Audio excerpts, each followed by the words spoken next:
Welcome back.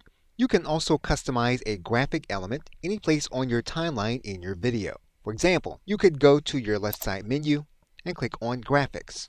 And just as is the case in other elements, you're going to see that some of these elements are only going to be available for the premium version. However, most of the shapes will be available to you with the free version of Microsoft 365.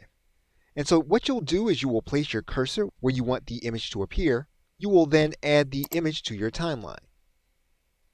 If you click on top of the image, Microsoft will give you more background on what the image is. If you click on top of the image, what you'll see on the right side are the elements that you can customize for this specific graphic. And just as is the case in other elements, you can place it on a specific timeline.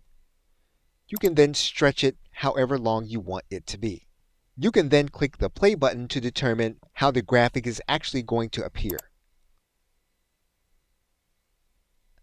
And you'll see it here in this area.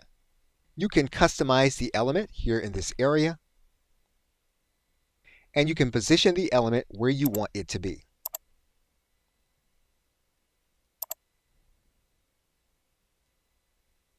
Okay, so with that, thanks, and I will see you in another video.